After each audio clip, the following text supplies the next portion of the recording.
ce matin. Que chacun se sente libre ce matin à parler à Dieu, à expliquer à Dieu, à dire quelque chose à Dieu ce matin, à désirer quelque chose de la part de Dieu. Seigneur, nous sommes là devant toi ce matin et nous désirons vivre quelque chose d'extraordinaire avec toi. Nous prions que la grâce de Dieu soit sur nous ce matin. Nous prions que l'onction de Dieu soit sur nos vies ce matin. Nous prions que la présence de Dieu soit sur nous ce matin. Et nous repoussons ce matin tout ce qui n'est pas de toi. Et que l'atmosphère spirituelle soit libérée ce matin. Afin que nous puissions vraiment te louer. Afin que nous puissions vraiment t'adorer. Afin que nous puissions vraiment t'exalter ce matin, Seigneur. Dispose nos cœurs vraiment pour recevoir ce que tu as préparé pour nous ce matin. Nous t'invitons ce matin au nom du Saint-Esprit. Élève le nom de Jésus ce matin. Glorifie le nom de Jésus ce matin. Et bénis ce moment. Que les malades soient guéris ce matin. Que les cœurs soient touchés par toi, par ta présence ce matin. Élève-toi au milieu de nous, Jésus. Élève-toi au milieu de nous. Nous t'invitons ce matin. Élève-toi dans nos vies et dans nos cœurs. C'est ce que nous désirons, Seigneur, ardemment ce matin. C'est que tu nous touches. C'est que tu nous parles. Oh, alléluia. Gloire à Dieu. Bonjour à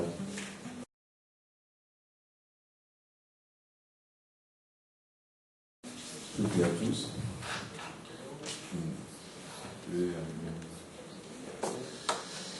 Voilà, nous allons chanter des louanges à l'Éternel notre Dieu.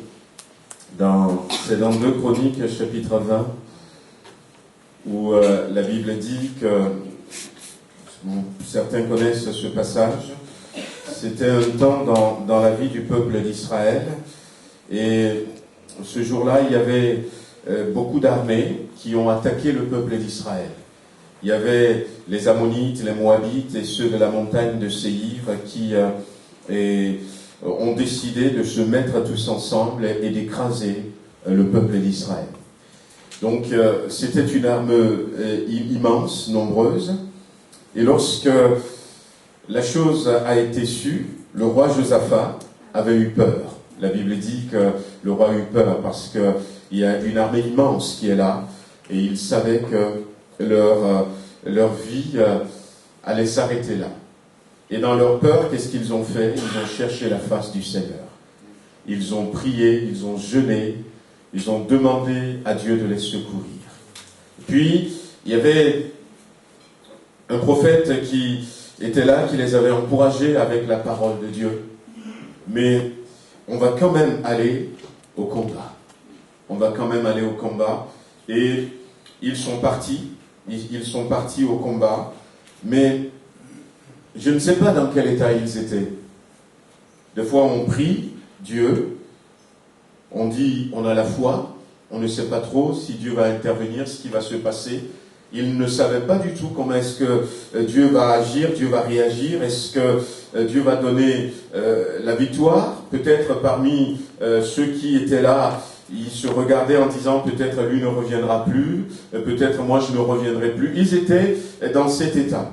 Alors le roi va leur dire, écoutez, on va prendre les musiciens, on va les mettre devant, on va leur donner des instruments, on ne va pas aller dans cet état, on va louer le Seigneur. Et je crois que ce n'était pas facile pour eux ce jour de louer le Seigneur.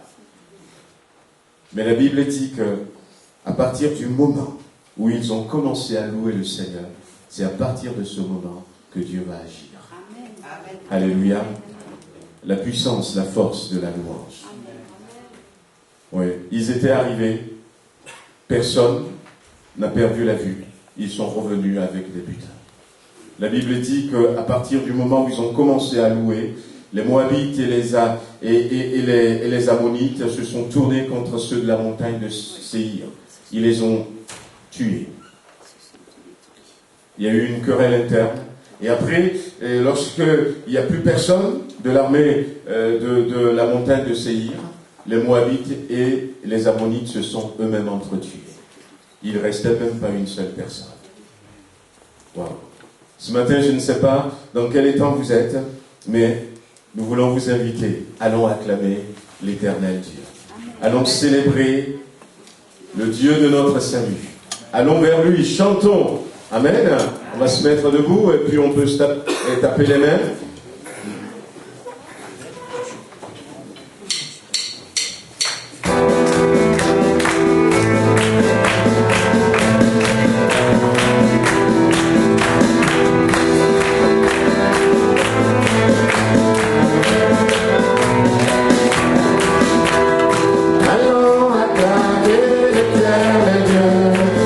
Célébrer le rocher de notre salut, allons vers lui chanter.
Là, nous allons lire un texte dans l'évangile de Matthieu. L'évangile de Matthieu. Au chapitre 22, vous connaissez ce passage de la Bible, Matthieu chapitre 22. C'est Jésus qui nous parle.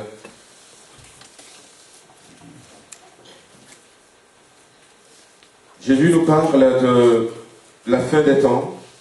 Jésus nous parle de son retour. Jésus nous parle du sort.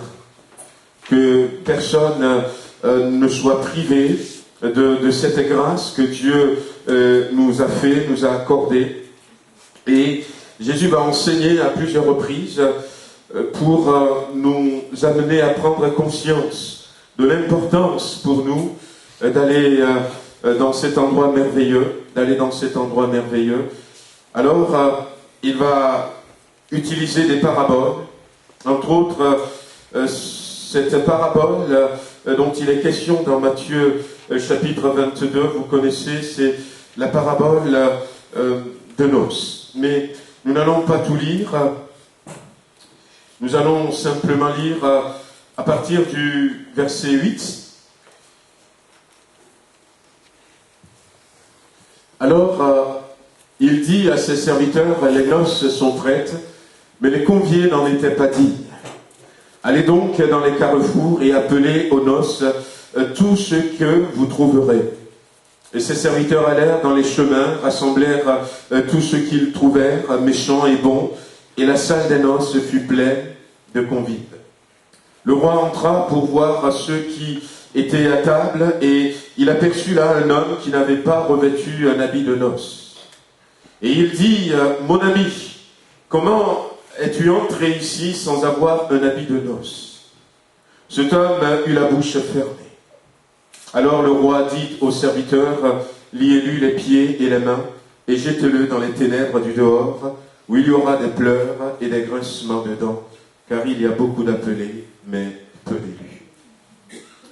Donc, alors que, comme je disais tout à l'heure, le Seigneur nous parlait, et nous parle encore ce matin de la fin des temps, de son retour, de l'enlèvement de l'Église, puisque la volonté de Dieu pour nous, c'est que nous passions l'éternité avec lui dans la félicité céleste. Et dans cette parabole, il y a beaucoup de choses à voir, beaucoup de choses à dire. Mais j'aimerais m'arrêter ce matin encore sur ce que j'avais commencé à dire déjà l'année dernière, sur le vêtement de l'homme nouveau. Le vêtement de l'homme nouveau. Lorsque le roi entra pour voir ceux qui étaient à table, il aperçut là un homme qui n'avait pas revêtu un habit de noces. Un habit de noces.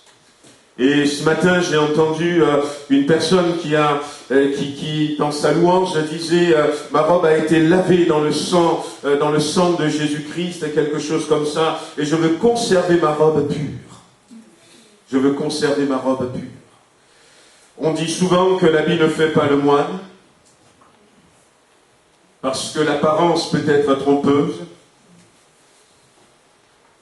ce qui peut-être veut dire qu'il faut s'abstenir à juger les gens en regardant leur apparence, mais je crois que ce n'est pas pour autant qu'il faut se présenter devant Dieu habillé n'importe comment. Puisque là, nous voyons que Jésus accorde de l'importance aux vêtements. Aux vêtements. Hier, avec les jeunes, on avait vu un film. En fait, c'est pas un film, c'était un témoignage. Un témoignage qui avait été raconté et qui parlait de la parole de Dieu, comment utiliser la parole de Dieu, la promesse de Dieu, se tenir sur les promesses de Dieu, comment manifester la foi, même en face de situations difficiles. Et de belles choses dans ce témoignage. C'était un pasteur qui était décédé dans un accident de voiture en 2001 au Nigeria. Et après 3 jours à la morgue, sa femme m'a demandé qu'on l'amène dans une croisade d'évangélisation. Il y avait l'évangéliste Bonquet qui était là. Elle était convaincue, s'appuyant sur certaines promesses, que Dieu peut ramener vivant son époux.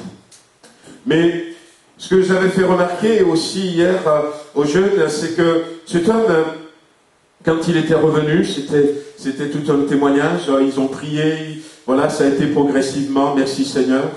Il a raconté un peu de ce qu'il avait vu là-bas. Et il disait qu'il avait vu à un moment donné un groupe de personnes qui étaient heureux, qui étaient dans la félicité, qui étaient dans une joie, dans une paix, et qui louaient, qui adoraient le Seigneur. Et il disait dans son témoignage qu'ils avaient sur eux une robe blanche. Mais, il a souligné ça rapidement, c'est pas dans la Bible, mais c'était dans son témoignage, on ne peut pas séparer la robe de leur peau. On ne peut pas séparer la robe de leur peau. Alors, j'avais oublié ce témoignage, cette partie de ce témoignage. Mais c'était une vidéo que j'avais déjà montrée à l'église du Puy-en-Velay, mais je ne me rappelais pas ce détail. Et là, hier, quand j'avais vu ça et que j'avais écouté ça, eh bien, ça m'a fait penser au message que je voudrais prêcher aujourd'hui. Et je me disais, c'est peut-être pour ça aussi que le Seigneur tient à ce que nos vêtements soient purs. Parce que finalement, on ne pourra pas séparer les deux. Au ciel, il n'y a pas de machine à laver. Il n'y a pas de laverie. On ne peut pas dire, celui-ci, je vais le laver, je le reporterai après. Et Jésus veut que le vêtement qu'il nous a donné soit propre, soit pur. Voyez-vous, le vêtement de l'homme nouveau, je vous avais dit, pour ceux qui étaient là, que c'est la manifestation du Saint-Esprit en nous. C'est le vêtement de l'homme nouveau, c'est Christ, Jésus-Christ, qui s'exprime au travers de nous.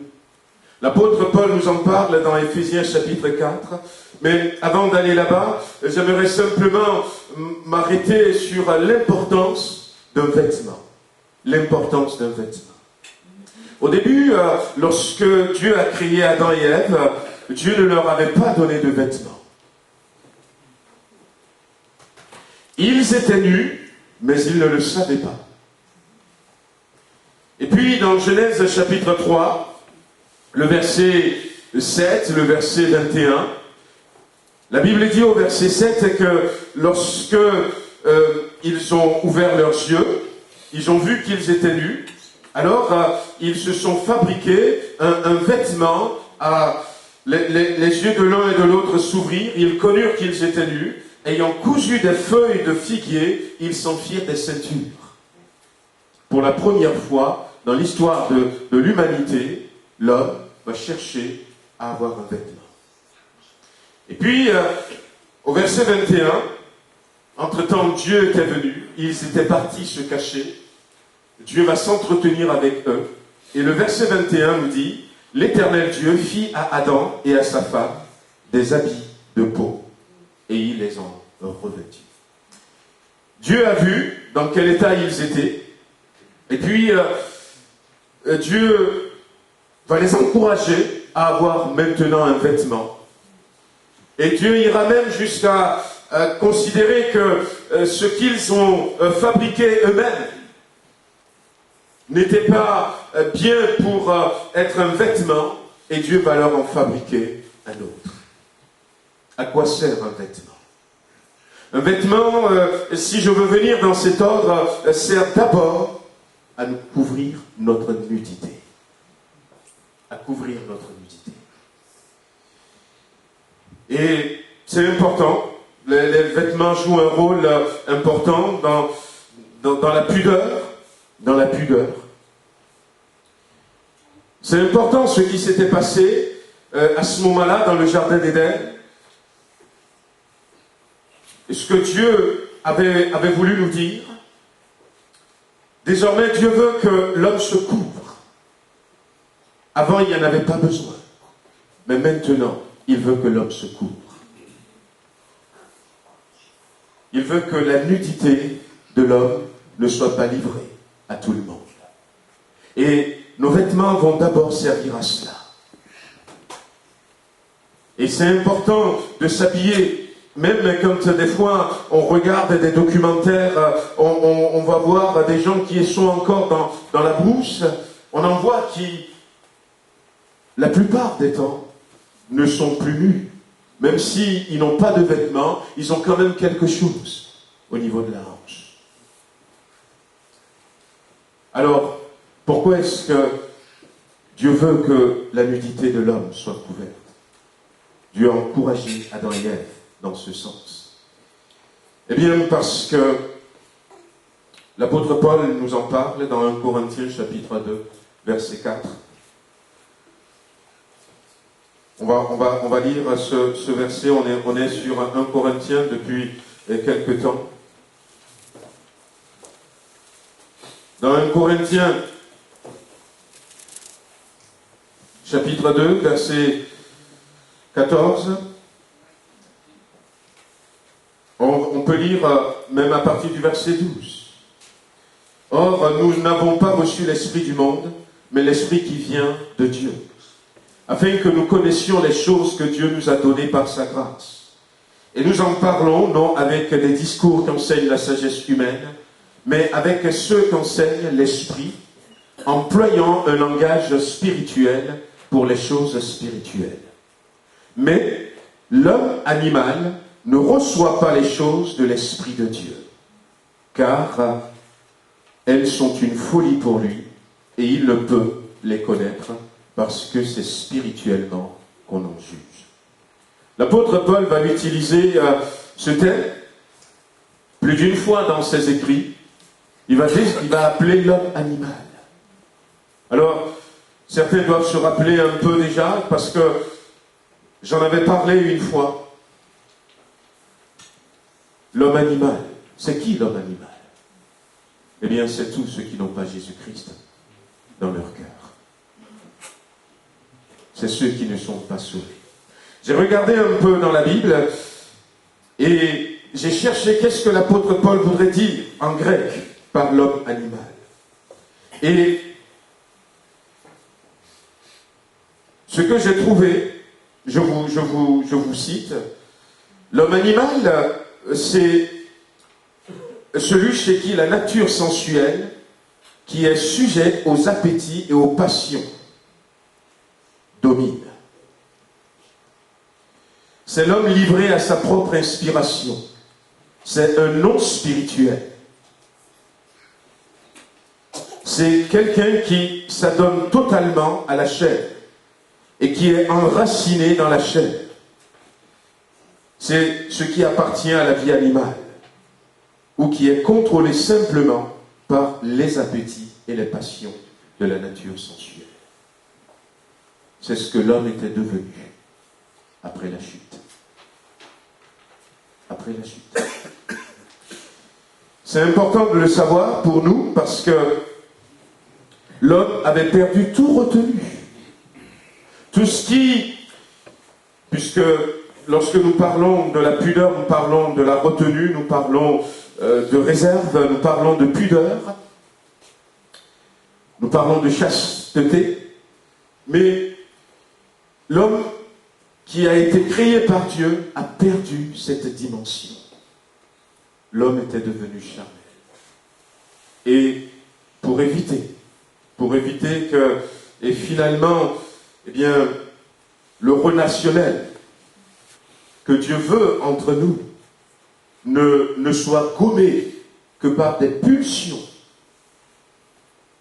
des pulsions sensuelles, pour ne pas transformer la relation entre les hommes, ne pas le réduire simplement à ce qui peut relever du domaine sexuel. Il faut couvrir, il faut porter un vêtement. Parce que la nature de l'homme a été changée. Ce n'était pas la nature que Dieu lui avait donnée, mais la nature a été changée. Et vous allez voir que dans notre société aujourd'hui, on apprend de plus en plus aux gens à se dévêtir.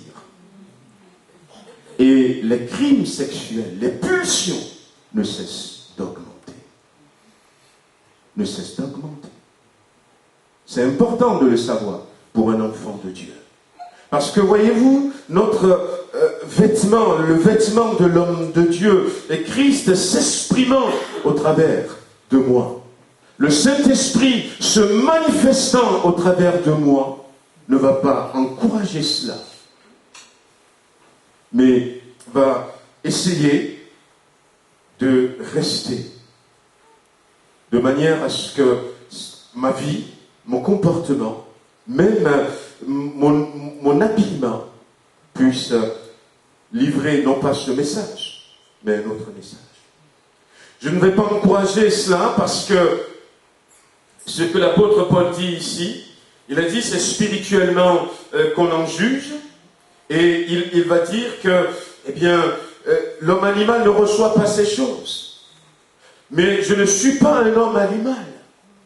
À partir du moment où j'ai donné mon cœur à Jésus-Christ, et si j'ai donné mon cœur à Jésus-Christ, il y a quelque chose qui est rétabli dans mon tréfonds, dans mon esprit, qui fait que cette dimension spirituelle que nous avions perdue en Adam, nous le retrouvons en Christ.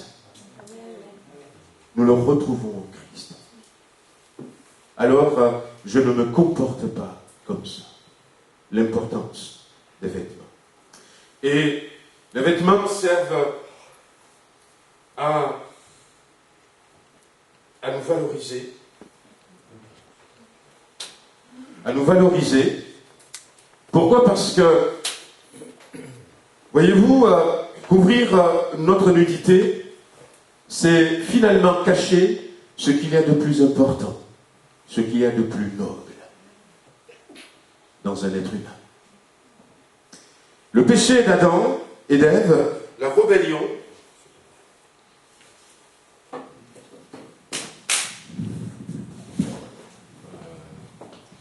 je change de micro. Le péché d'Adam, la rébellion dans laquelle l'ennemi les a poussés, l'intention du diable, et nous le voyons dans notre monde aujourd'hui, c'est aussi amener l'homme à livrer au public ce que l'homme a de plus important, ce que l'homme, la femme, a de plus précieux. Ce qui devait rester caché, ce qui devait rester protégé, eh bien, la rébellion va faire que ça va être étalé sur la place du marché. Alors, il restait un peu de sensibilité à Adam. Il a dit non, on va se couvrir. Dieu dit, vous avez raison.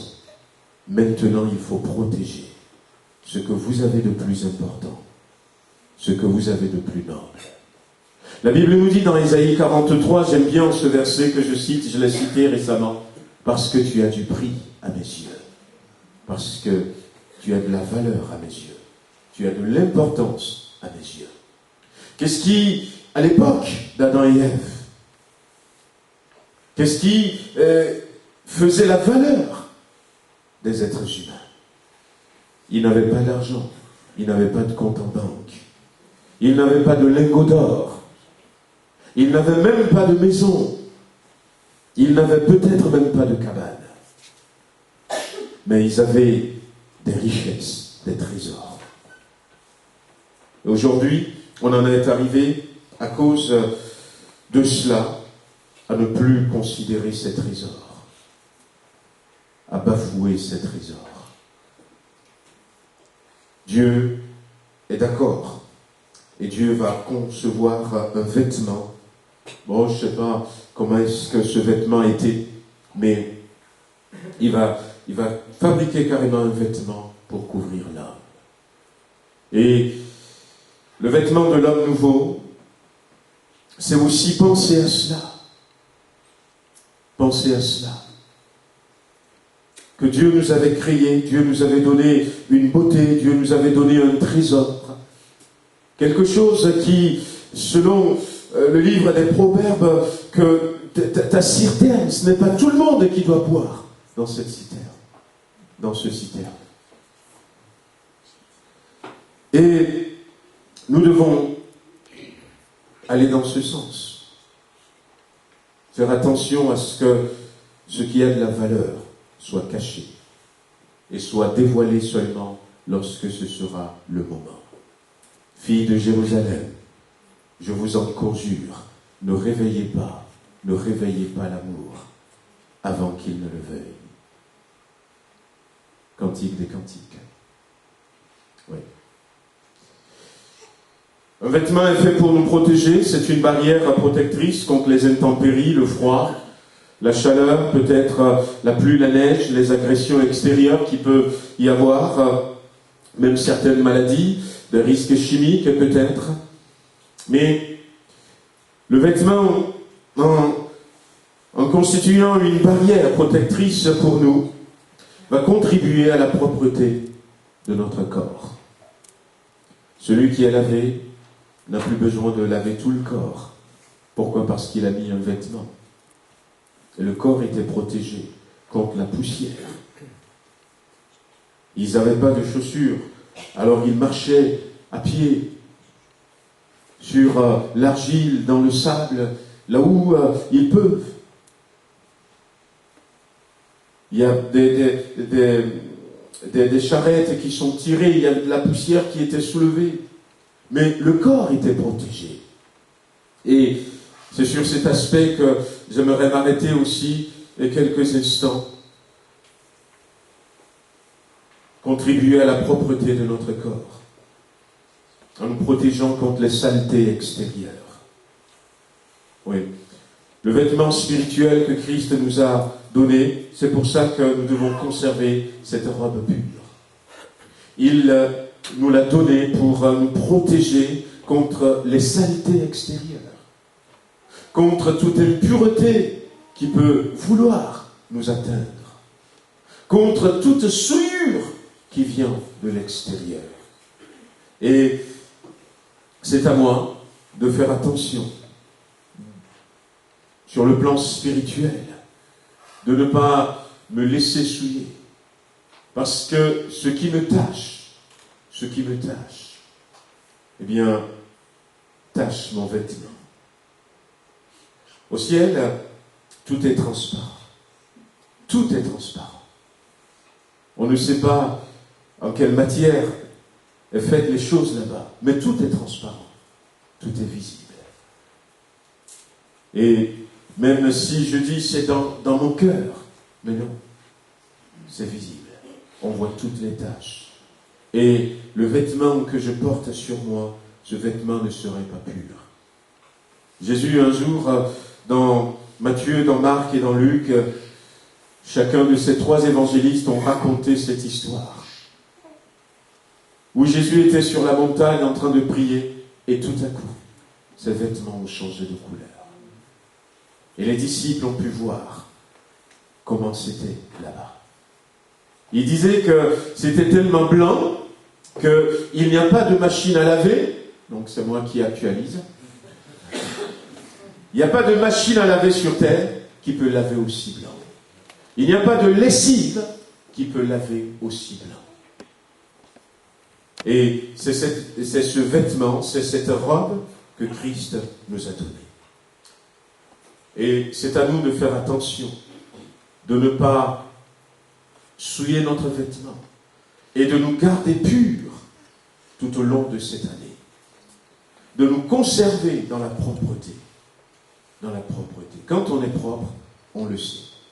Fois on va travailler, on va aider au déménagement, on va peut-être, je ne sais pas, on va faire de la peinture, on va aider et puis on va travailler dans le jardin, tout ça. Et puis après, on va prendre une bonne douche. Et on a une sensation de propreté. On le sait quand on est pur. Et nous avons besoin d'être spirituellement purs. C'est à nous de faire attention. Il est encore temps de dire, Seigneur, je reviens vers toi. Je reviens vers toi avec ma robe. S'il te plaît, elle est tachée. Et je ne veux pas la conserver comme ça. Aide-moi non seulement à enlever la tâche, mais aide-moi à ne plus permettre que ma robe soit tachée. Que ma robe soit tachée. Un vêtement, eh bien, c'est aussi, ça représente aussi notre apparence. Quand on voit un avocat, voilà, il est dans sa robe, sa fonction, ça représente notre apparence, peut-être notre statut, voilà. Donc, un vêtement peut mettre en valeur quelqu'un ou dévaloriser quelqu'un. Oui. Ça dépend de l'état de ce vêtement. Et c'est des fois le signe de la classe sociale, mais nous aussi, nous devons faire attention. Le vêtement que Christ nous a donné lorsque nous sommes venus à la croix, eh bien, ça doit représenter notre apparence devant Dieu. Ça doit représenter notre statut de chrétien, de chrétienne, notre statut d'enfant de Dieu, notre statut, nous en avions parlé ces derniers temps, de représentant du royaume de Dieu et de Jésus-Christ sur terre. Nous sommes donc des ambassadeurs pour Christ. Nous nous étions arrêtés sur ce mot la dernière fois, pendant le temps de jeûne et prière. Nous sommes donc, nous faisons fonction de sacrificateurs pour Dieu. Et ils ont un vêtement spécial. Lorsqu'on les voit, on sait que ce sont des sacrificateurs. On sait que c'est des lévites. On sait que c'est des médecins, c'est des docteurs. On sait que c'est des gars de l'EDF. Je sais pas. C'est un policier, c'est un gendarme. Quand on te voit, frère, quand on te voit, sœur, habillé, quelle image est-ce que tu transmets? Imaginez que il y a quelqu'un qui a besoin d'un pompier. Mais le pompier n'est pas habillé comme il s'habille d'habitude. Et je cherche un pompier. Je regarde partout. Ah, il n'y a plus de pompiers. Si, il y en a. Ah ben tiens, je n'avais pas reconnu.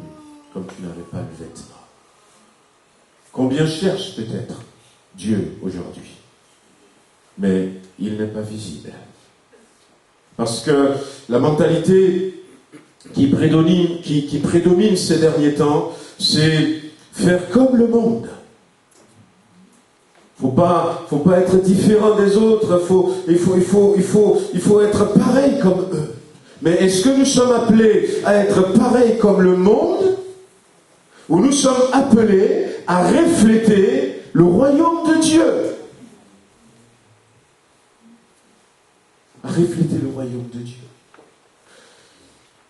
Que le Seigneur nous aide, afin que nous ne soyons pas simplement de ceux qui vont écouter. La Bible dit, par exemple, que Ruth va aller, mais personne n'avait du mal à la reconnaître comme veuve, parce qu'elle était dans un vêtement de veuve. Lorsque Bartimée était là, il était dans un vêtement de mendiant.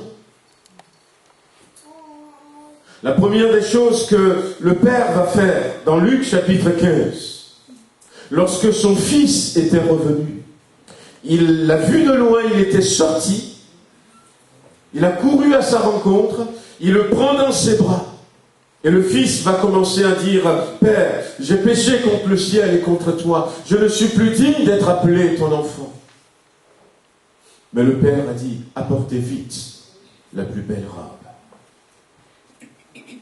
C'est ce qu'il va lui donner en premier, c'est la robe. C'est la robe, c'est le vêtement. il va lui faire enlever le vêtement de misère, le vêtement de pauvreté, le vêtement sale, le vêtement du péché. Et il va lui mettre un vêtement. C'était même parce qu'il était dans un état, et il va le dire, je ne suis plus digne d'être appelé ton enfant. En effet, les enfants de cet homme ne s'habillent pas comme ça. Je ne suis plus digne d'être appelé ton enfant parce qu'un enfant de Dieu ne s'habille pas de cette manière. Alors comme le Père veut qu'il soit toujours son fils, le Père l'arrête et le Père lui dit, changez-lui son vêtement. Avant même qu'il ne rentre dans la maison. Il a couru combien de mètres? Je ne sais pas. Il a couru combien de kilomètres? Je ne sais pas. Mais il va retourner. Et c'est ce que Christ va faire. Il va retourner avec son fils dans ses bras et il va marcher. Les gens qui ont vu cet homme, et ça ne se fait pas en Orient, un papa qui court. Les gens qui l'ont vu courir de toutes ses forces vont dire mais qu'est-ce qui lui arrive? Et les gens qui étaient sortis vont le voir revenir avec dans les bras un homme qui est bien habillé, avec une robe blanche. Ils vont dire mais c'est qui ce jeune homme? C'est mon fils. C'est mon fils. Jésus est sur le chemin pour venir nous chercher. C'est pour ça que le Père n'a pas voulu qu'il rentre d'abord dans la maison avant de changer ses vêtements. Mais nous avons besoin d'avoir sur nous ce vêtement blanc avant de partir. Avant de partir, je vous avais raconté la dernière fois encore l'époux qui vient chercher l'épouse. Mais dans quel vêtement? Ils ne l'ont pas vu, certains des membres de la famille. Alors que l'époux revient avec ses oncles, ses tantes, sa famille, avec ses copains, avec ses amis. On va chercher mon épouse. Et l'épouse qui sort lorsque la trompette sonne et qui va à la rencontre. Eh bien, c'est qui? Ah, mais c'est mon épouse. Oh ouais? Dans quel vêtement elle se trouve? Non. Afin de la présenter sans tache, ni ride, ni rien de semblable, ni rien de souillé. Un jour, ça se passe dans Lévitique, dans Nombre, chapitre 15, du temps de Moïse. On va lire Nombre, chapitre 15.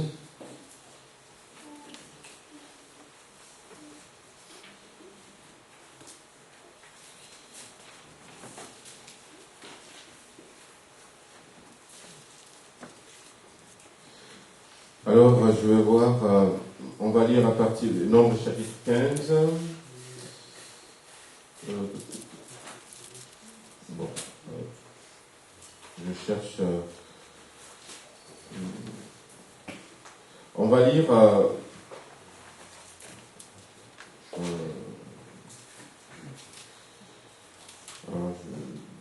C'est le verset 37, mais on va lire un peu avant. Allez, on va lire à partir du verset 32. On va lire à partir du verset 32. Comme les enfants d'Israël étaient dans le désert, on trouva un homme qui ramassait du bois le jour du sabbat. Ceux qui l'avaient trouvé ramassant du bois l'amenèrent à Moïse, à Aaron et à toute l'assemblée. On le mit en prison, car ce qu'on devait lui faire n'avait pas été déclaré. Donc, ils ont trouvé cet homme qui, le jour du sabbat, était en train de ramasser du bois pour préparer à manger.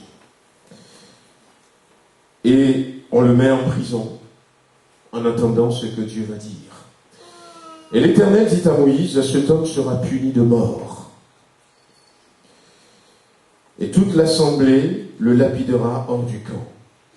Toute l'assemblée le fit sortir du camp, le lapida et il mourut, comme l'Éternel avait ordonné à Moïse. Pourquoi est-ce qu'il est mort? Parce que il n'a pas suivi le commandement de Dieu.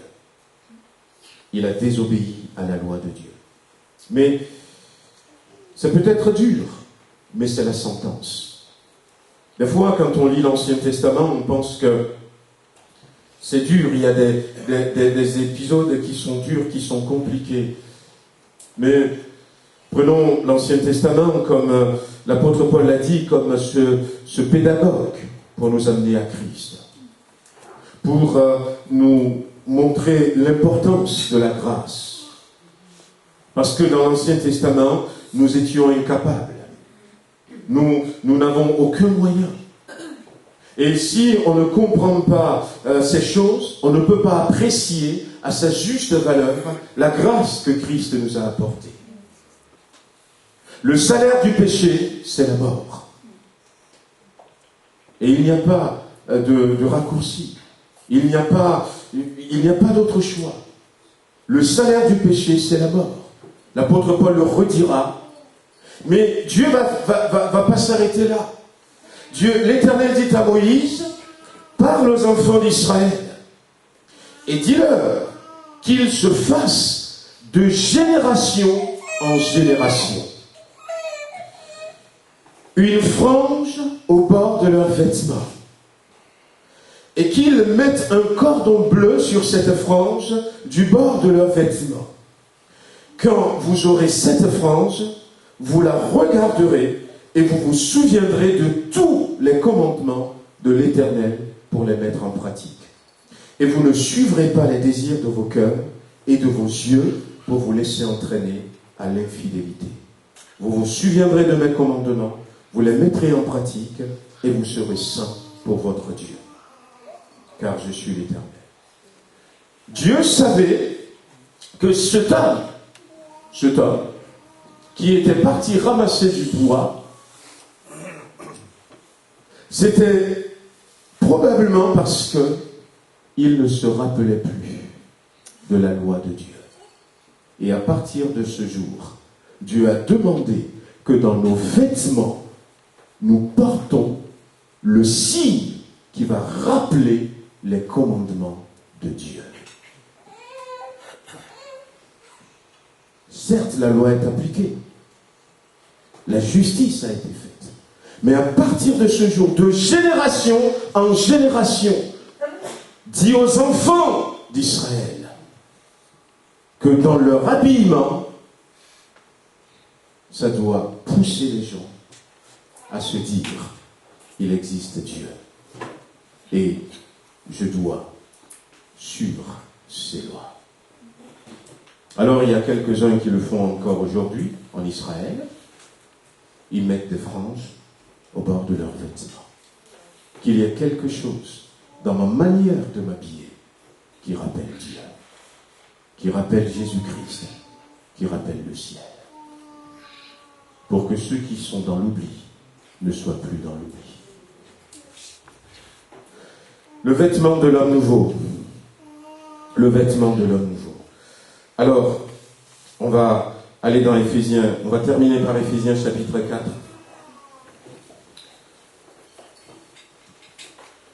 Éphésiens chapitre 4.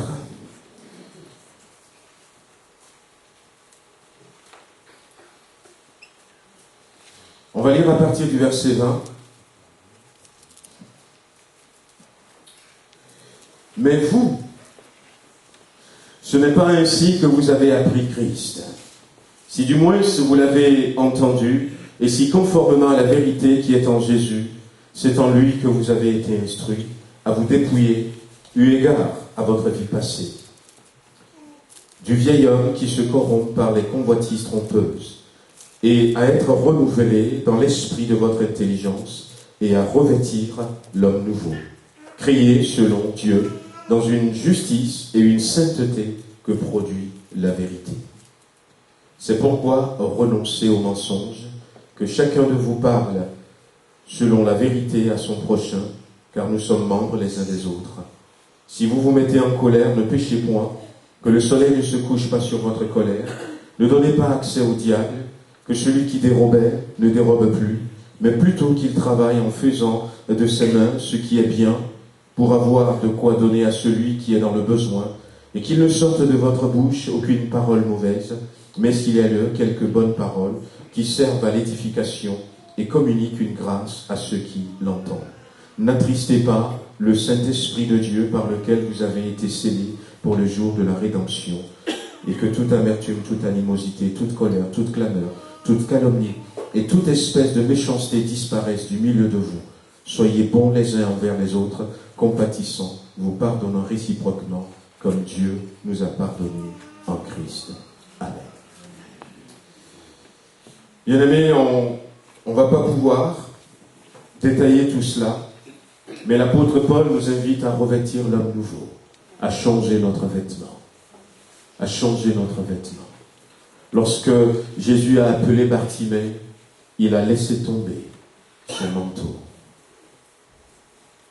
À un moment donné, c'est Noémie qui va dire à Ruth, change ton vêtement, habille-toi bien, mets du parfum, enlève le vêtement de deuil et tu vas aller à la rencontre de Boaz. Elle a changé de vêtements avant de devenir la femme de cet homme et de devenir l'arrière-grand-mère de Jésus-Christ. Elle n'était pas allée dans ses vêtements habituels.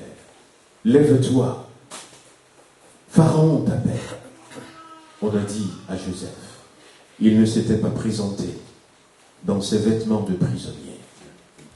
La Bible dit qu'il s'était rasé et qu'il a changé de vêtements. A changé de vêtements. À un moment donné, Esther va changer de vêtements avant de se présenter devant le roi pour plaider la cause de son peuple. Peut-être qu'il est temps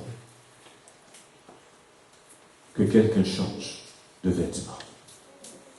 Peut-être qu'il est temps que je change de vêtements. Et quand j'étais à la maison, je ne m'habille pas de la même manière. Mais quand j'étais petit, je ne m'habillais pas comme ça. Oh, c'est vrai qu'il arrivait qu'on pique une chemise de notre grand frère, mais il ne faut surtout pas qu'il le voie. Surtout moi, le dernier, j'ai plein de frères. Alors, tu le caches et puis dehors, après, tu fais, mais bon, c'est pas la même taille. Mais on ne met pas le même vêtement quand on a 5 ans et quand on a 10 ans. Est-ce que nous grandissons dans le Seigneur, frères et sœurs? Quel vêtement est-ce que tu as? Est-ce qu'un vêtement que tu portais depuis 5 ans? Est-ce qu'un enfant peut garder un vêtement de 5 ans, 10 ans?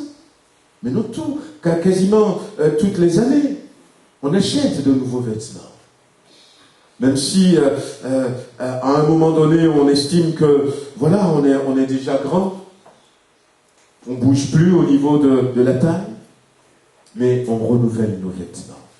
Peut-être qu'il est temps cette année de renouveler nos vêtements, de faire un peu attention à mon apparence, certes, mais surtout aux vêtements de l'homme nouveau. Aux vêtements de l'homme nouveau. Ce vêtement qui, selon l'apôtre Paul, a été créé selon Dieu dans une justice et une sainteté que produit la vérité. Il va dire, c'est pourquoi renoncer au mensonge. Mais nous mentons tous les jours, pour la plupart d'entre nous. Et l'apôtre Paul dira, n'attristez pas le Saint-Esprit. Au fait, si on traduisait bien, cessez, arrêtez d'attrister le Saint-Esprit. Parce que quand un chrétien ment, le Saint-Esprit n'applaudit pas. Le Saint-Esprit ne rigole pas du tout, même si quelqu'un dit « je l'ai fait pour rigoler ». Quand le chrétien est en colère pour une cause qui n'est pas juste, je ne dis pas que le chrétien ne doit pas être en colère. Un homme qui ne peut pas être en colère, il y a quelque chose qui ne va pas. Mais quand on est en colère pour des broutilles, ce qui n'en valait pas la peine. Je racontais cet épisode que ma cousine m'avait envoyé. Il y avait cette jeune fille qui était assise dans le bus, et puis comme on fait souvent, on s'asseye là, et puis il y a une place libre, et puis ça s'est passé aux États-Unis, une dame bien costaud, bien forte, qui est rentrée avec des sacs, et qui est rentrée, elle a vu la place qui était de l'autre côté, elle a bousculé la fille, quasiment, elle lui a marché dessus, et puis parti s'asseoir. Et puis ceux qui étaient autour étaient énervés. La fille n'a rien dit. Et puis il y en avait un qui a dit, mais tu dis rien. Regarde comment elle te traite. Et la fille dit, pourquoi se mettre en colère pour quelque chose d'aussi insignifiante? Pourquoi se mettre en colère pour quelque chose d'aussi insignifiante? Notre voyage ensemble ne va pas durer longtemps. Je descends à l'arrêt prochain. Et je ne veux pas gâter ce peu de temps que nous passons ensemble en me mettant en colère. Waouh! Ma cousine m'a vite fait d'envoyer ça. Elle dit ça, c'est bon que mon cousin pasteur l'entende. Mais une très très belle réplique. Quand on se met en colère pour des choses qui n'en valaient pas la peine, le Saint-Esprit n'est pas content. Nous continuons d'attrister le Saint-Esprit quand le chrétien vole, dérobe, quand on approuve des vols, en disant, d'accord, on est d'accord, on va peser 900 grammes et on va dire que c'est 1 kilo. Mais non, c'est pas 1 kilo, c'est 900 grammes. On trompe les gens. Quand on dissimule, le Saint-Esprit n'est pas d'accord. Et l'apôtre Paul dit, renoncez à ces choses. Le vêtement de l'homme nouveau, c'est ce vêtement qui doit être, comme l'apôtre Paul nous invite au verset 31, que toute amertume, toute animosité, toute colère, toute clameur, toute calomnie et toute espèce de méchanceté disparaissent du milieu de vous. Soyez bons les uns envers les autres, compatissants, vous pardonnant réciproquement comme Dieu vous a pardonné en Christ. Que le Seigneur nous aide. Peut-être que mon vêtement est trop petit. Peut-être que mon vêtement n'est plus adapté. Peut-être que mon vêtement ne prend pas en compte ce qu'on a dit ce matin. On veut baisser la tête et puis on veut prier le Seigneur et lui demander de nous aider. Seigneur notre Dieu, nous voulons te prier ce matin encore pour te demander de nous aider afin que ce jour-là, lorsque tu vas rentrer dans la salle des noces, qu'il n'y ait personne ici présente aujourd'hui qui n'ait pas un vêtement adapté. Cette année, je veux m'employer à veiller sur cette robe blanche que tu m'as donnée. Seigneur, je veux reprendre cette prière qui était montée ce matin. Notre robe a été lavée dans ton sang et nous voulons la conserver pure. Nous voulons la conserver adaptée, Seigneur. Nous voulons, Seigneur, comprendre l'importance du vêtement. Tu dis dans ta parole qu'à celui qui vaincra, tu donneras une robe blanche, la robe des rachetés. Et nous voulons conserver cette robe pure au travers de nos comportements, au travers de nos actions, de nos réactions, au travers de notre consécration, de notre recherche de sainteté. Est-il quelqu'un au milieu de nous ce matin, comme moi, Seigneur, qui a besoin de ta grâce, pour que ce vêtement, cette robe, devienne à nouveau pur? Pose ta main, Seigneur, sur nous. Nous venons encore au pied du trône. Nous venons à la fontaine du sang de Jésus-Christ. Seigneur, lave-nous ce matin et tout au long de cette journée. Au nom de Jésus-Christ. Amen. On reviendra tout à l'heure dans la prière, puisque aujourd'hui nous avons jeûne et prière. On va prendre quelques temps, peut-être 1 heure, pas plus. On va commencer vers les 12h30, peut-être, on va voir. on restera dans la présence du Seigneur pour lancer cette semaine de jeûne et prière, la première dans cette année. Donc on fait comme d'habitude un rendez-vous à 12h30, lundi à vendredi, et puis les soirs à 19h, les soirs à 10h. Et vous vous souviendrez de tous les commandements de l'Éternel pour les mettre en pratique. Et vous ne suivrez pas les désirs de vos cœurs et de vos yeux pour vous laisser entraîner à l'infidélité. Vous vous souviendrez de mes commandements, vous les mettrez en pratique et vous serez saints pour votre Dieu. Car je suis l'Éternel. Dieu savait que cet homme qui était parti ramasser du bois, c'était probablement parce que il ne se rappelait plus de la loi de Dieu. Et à partir de ce jour, Dieu a demandé que dans nos vêtements, nous portons le signe qui va rappeler les commandements de Dieu. Certes, la loi est appliquée. La justice a été faite. Mais à partir de ce jour, de génération en génération, dit aux enfants d'Israël que dans leur habillement, ça doit pousser les gens à se dire, il existe Dieu. Et je dois suivre ses lois. Alors il y a quelques-uns qui le font encore aujourd'hui en Israël. Ils mettent des franges au bord de leurs vêtements. Qu'il y ait quelque chose dans ma manière de m'habiller qui rappelle Dieu, qui rappelle Jésus-Christ, qui rappelle le ciel. Pour que ceux qui sont dans l'oubli ne soient plus dans l'oubli. Le vêtement de l'homme nouveau. Le vêtement de l'homme nouveau. Alors, on va aller dans Éphésiens, on va terminer par Éphésiens chapitre 4.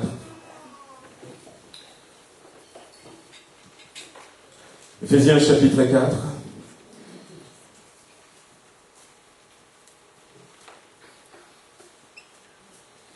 On va lire à partir du verset 20. Mais vous, ce n'est pas ainsi que vous avez appris Christ.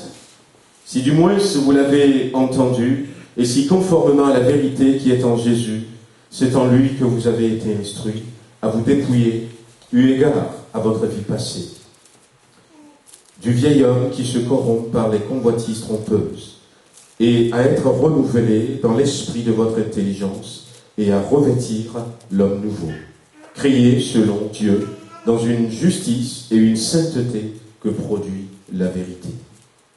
C'est pourquoi renoncez aux mensonges, que chacun de vous parle selon la vérité à son prochain, car nous sommes membres les uns des autres. Si vous vous mettez en colère, ne péchez point, que le soleil ne se couche pas sur votre colère, ne donnez pas accès au diable, que celui qui dérobait ne dérobe plus, mais plutôt qu'il travaille en faisant de ses mains ce qui est bien, pour avoir de quoi donner à celui qui est dans le besoin, et qu'il ne sorte de votre bouche aucune parole mauvaise, mais s'il y a lieu quelques bonnes paroles qui servent à l'édification et communiquent une grâce à ceux qui l'entendent. N'attristez pas le Saint-Esprit de Dieu par lequel vous avez été scellés pour le jour de la rédemption, et que toute amertume, toute animosité, toute colère, toute clameur, toute calomnie et toute espèce de méchanceté disparaissent du milieu de vous. Soyez bons les uns envers les autres, compatissants, vous pardonnant réciproquement, comme Dieu nous a pardonné en Christ. Amen. Bien-aimés, on ne va pas pouvoir détailler tout cela, mais l'apôtre Paul nous invite à revêtir l'homme nouveau, à changer notre vêtement, à changer notre vêtement. Lorsque Jésus a appelé Bartimée, il a laissé tomber son manteau.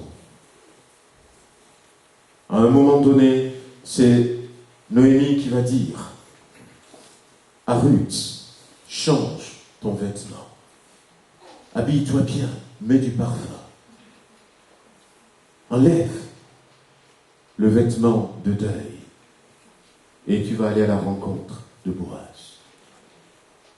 Elle a changé de vêtements avant de devenir la femme de cet homme et de devenir l'arrière-grand-mère de Jésus-Christ. Elle n'était pas allée dans ses vêtements habituels. Lève-toi, Pharaon t'appelle. On a dit à Joseph, il ne s'était pas présenté dans ses vêtements de prisonnier. La Bible dit qu'il s'était rasé et qu'il a changé de vêtements. A changé de vêtements.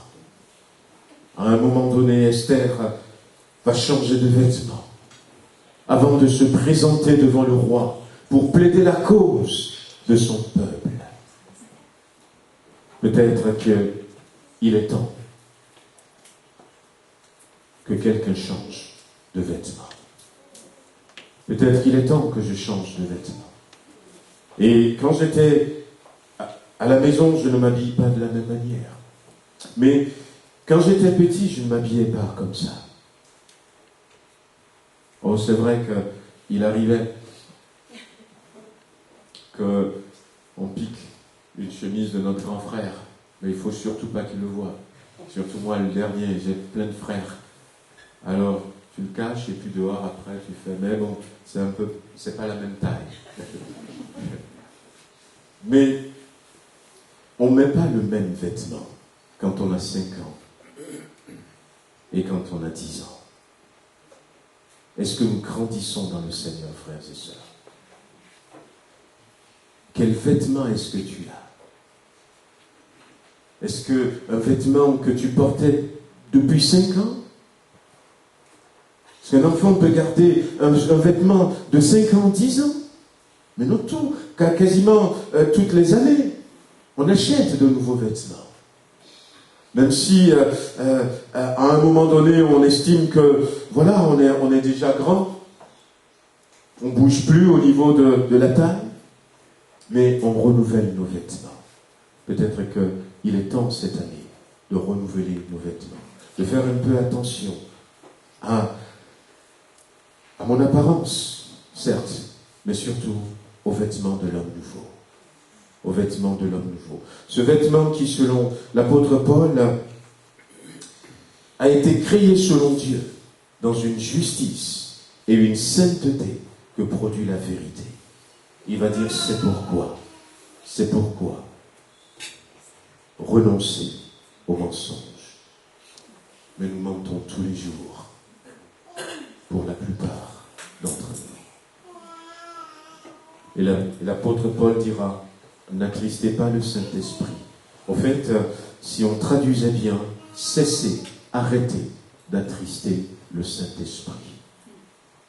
Parce que quand un chrétien ment, le Saint-Esprit n'applaudit pas. Le Saint-Esprit ne rigole pas du tout, même si quelqu'un dit, je l'ai fait pour rigoler. Quand le chrétien est en colère pour une cause qui n'est pas juste. Je ne dis pas que le chrétien ne doit pas être en colère. Un homme qui ne peut pas être en colère, il y a quelque chose qui ne va pas. Mais quand on est en colère pour des broutilles, ce qui n'en valait pas la peine, je racontais cet épisode que ma cousine m'avait envoyé. Il y avait cette jeune fille qui était assise dans le bus, et puis comme on fait souvent, on s'asseye là, et puis il y a une place libre, et puis ça s'est passé aux États-Unis, une dame bien costaud, bien forte, qui est rentrée avec des sacs, et qui est rentrée, elle a vu la place qui était de l'autre côté, elle a bousculé la fille, quasiment, elle lui a marché dessus, et puis parti s'asseoir. Et puis ceux qui étaient autour étaient énervés. La fille n'a rien dit. Et puis il y en avait un qui a dit, mais tu dis rien. Regarde comment elle te traite. Et la fille dit, pourquoi se mettre en colère pour quelque chose d'aussi insignifiante? Pourquoi se mettre en colère pour quelque chose d'aussi insignifiante? Notre voyage ensemble ne va pas durer longtemps. Je descends à l'arrêt prochain. Et je ne veux pas gâter ce peu de temps que nous passons ensemble en me mettant en colère. Wow. Ma cousine m'a vite fait d'envoyer ça. Elle dit ça, c'est bon que mon cousin pasteur l'entende.